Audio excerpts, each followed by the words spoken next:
This is a map of the world, and you'll notice by looking at it long enough that it's completely full of countries. Today, there are at least 195 countries that exist in the world, and at face value, it seems like there isn't anywhere to go besides the world's oceans if you want to get away from all of them. But that isn't really true. If you zoom in close enough and over to the right areas, you'll see that about 1% of Earth's land area remains unclaimed by any country, entity, or person.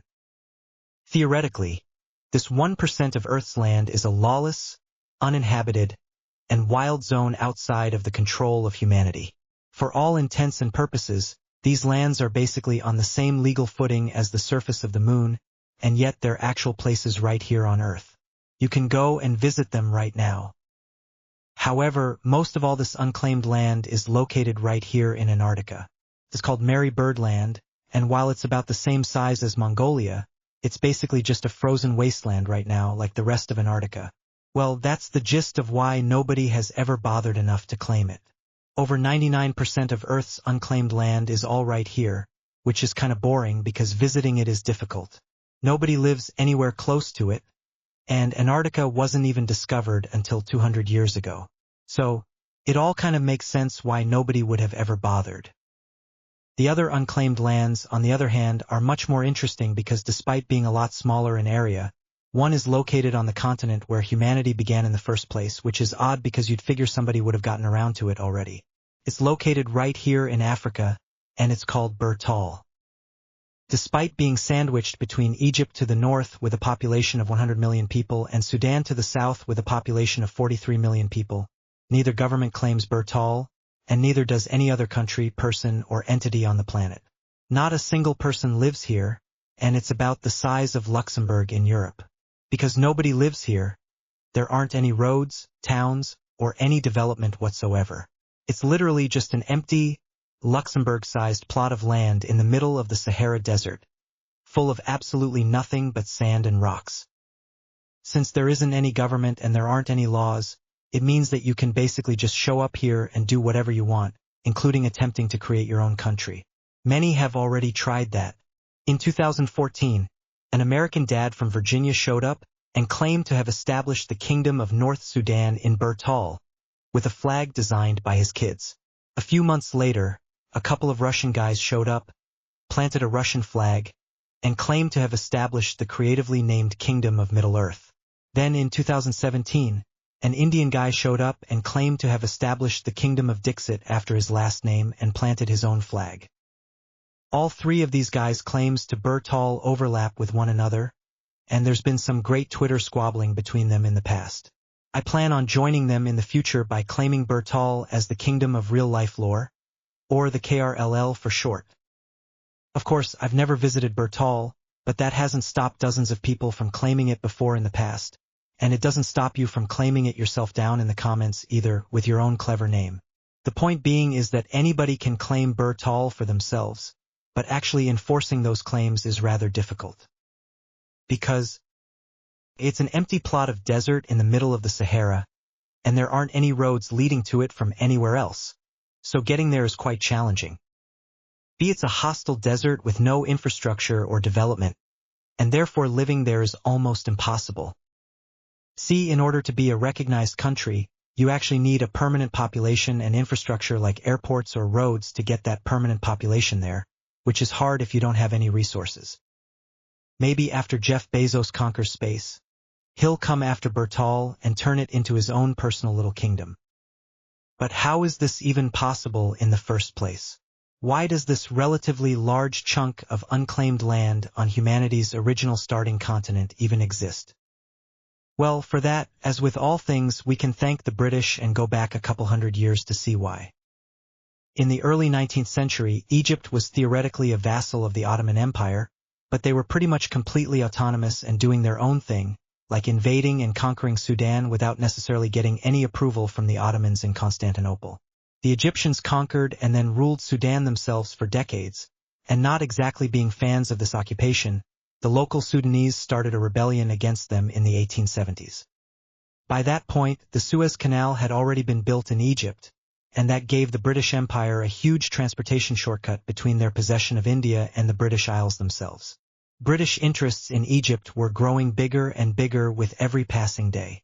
Eventually, by 1882, the British were worried that Egypt was falling out of their sphere of influence and determined to hold on to the Suez Canal at all costs and by any means. The British invaded and transformed Egypt into a virtual British protectorate, but by doing this, the British had also just thrust themselves into the rebellion that was going on in Sudan against the long-standing Egyptian rule, because the Egyptian rule now also meant British rule. What was supposed to be just a quick and easy adventure to shut down the rebellion in Sudan turned into an 18-year-long quagmire for both the British and the Egyptians. Sudan was completely overrun by the rebel forces and remained that way for 18 years until 1898, when it took a combined British and Egyptian army equipped with modern machine guns and artillery to reconquer it. Afterwards, Egypt remained effectively a British protectorate, while Sudan was transformed into something called a condominium, basically just a colony, but it was jointly ruled by both the Egyptians and the British. However, it really all just basically meant that Britain now controlled both countries, since Egypt co-ruled Sudan, but they were also just a protectorate of Britain at the same time. The British decided that they needed to draw a border to finally settle where Egypt ended and Sudan began. The problem with that was, like with every other border the British came up with on foreign continents and between foreign peoples, they didn't have satellites, and they didn't really understand or care what they were actually doing. The year after the British and Egyptians reconquered Sudan, they came up with this political boundary between the two colonies, a straight line across the 22nd parallel of latitude. However, this line sucked because it was arbitrarily drawn by some guy in London thousands of miles away, and it cut directly through land that nomadic tribes used on both sides. It was thought that the tribe who used this area was more culturally Egyptian, while the tribe who used this area was more culturally Sudanese.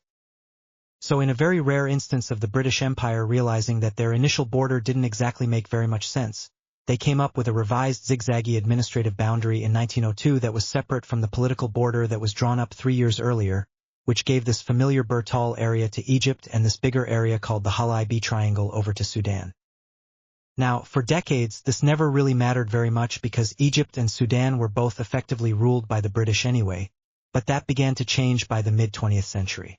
Specifically, by 1956, the global attitude toward colonialism had greatly shifted, and the British left Egypt and Sudan to themselves.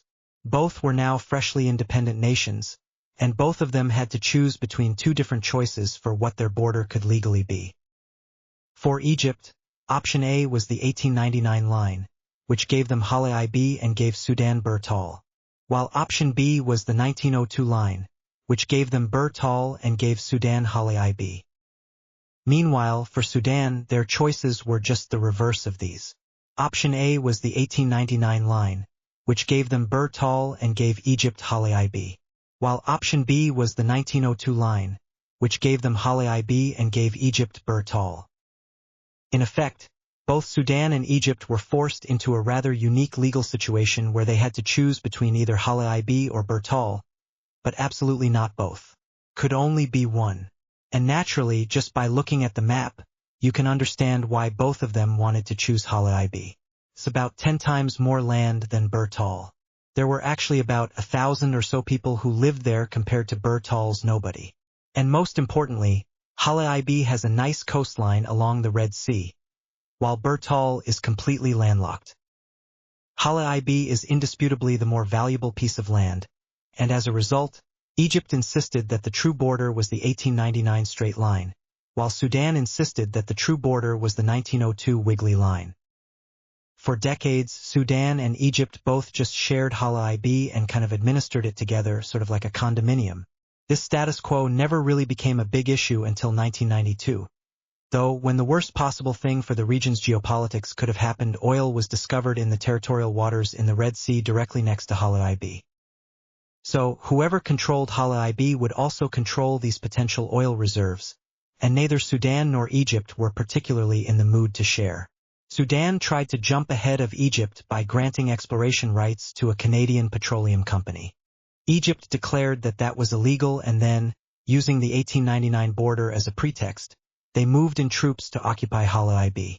Sudan retaliated to this by allegedly attempting to assassinate Egypt's then president in 1996, while he was out visiting Ethiopia. Egypt retaliated to that by kicking out all Sudanese police and officials from Hala IB in 2000. With tensions at an all-time high, Sudan decided to withdraw all of their officials from the Hala IB area, and it's been de facto controlled by Egypt ever since, although Sudan continues to claim it and shows it marked as being a part of Sudan on all official Sudanese maps. Egypt has since tried to strengthen their claim on the land by investing more than $60 million into infrastructure development projects. And just a couple of years ago, in 2019, they also attempted to sell oil and gas exploration rights in the waters of Hala IB in the Red Sea, to which Sudan made a bunch of legal threats about. So yeah, that's why Bir Tawil exists as a lawless no-man's zone in between them. If either Sudan or Egypt moved in to occupy Bir Tawil, it would immediately mean forfeiting their claim to the much more valuable Hala IB triangle. And neither side has ever been willing to make that sacrifice. For more than 65 years now, no other country could really bother claiming it either because, well, like I said earlier, it's a tiny, undeveloped, unpopulated, and landlocked plot of empty desert full of nothing but sand and rocks in the middle of two other countries. To hear about more interesting findings in the world, do subscribe to our channel and don't forget to like this video.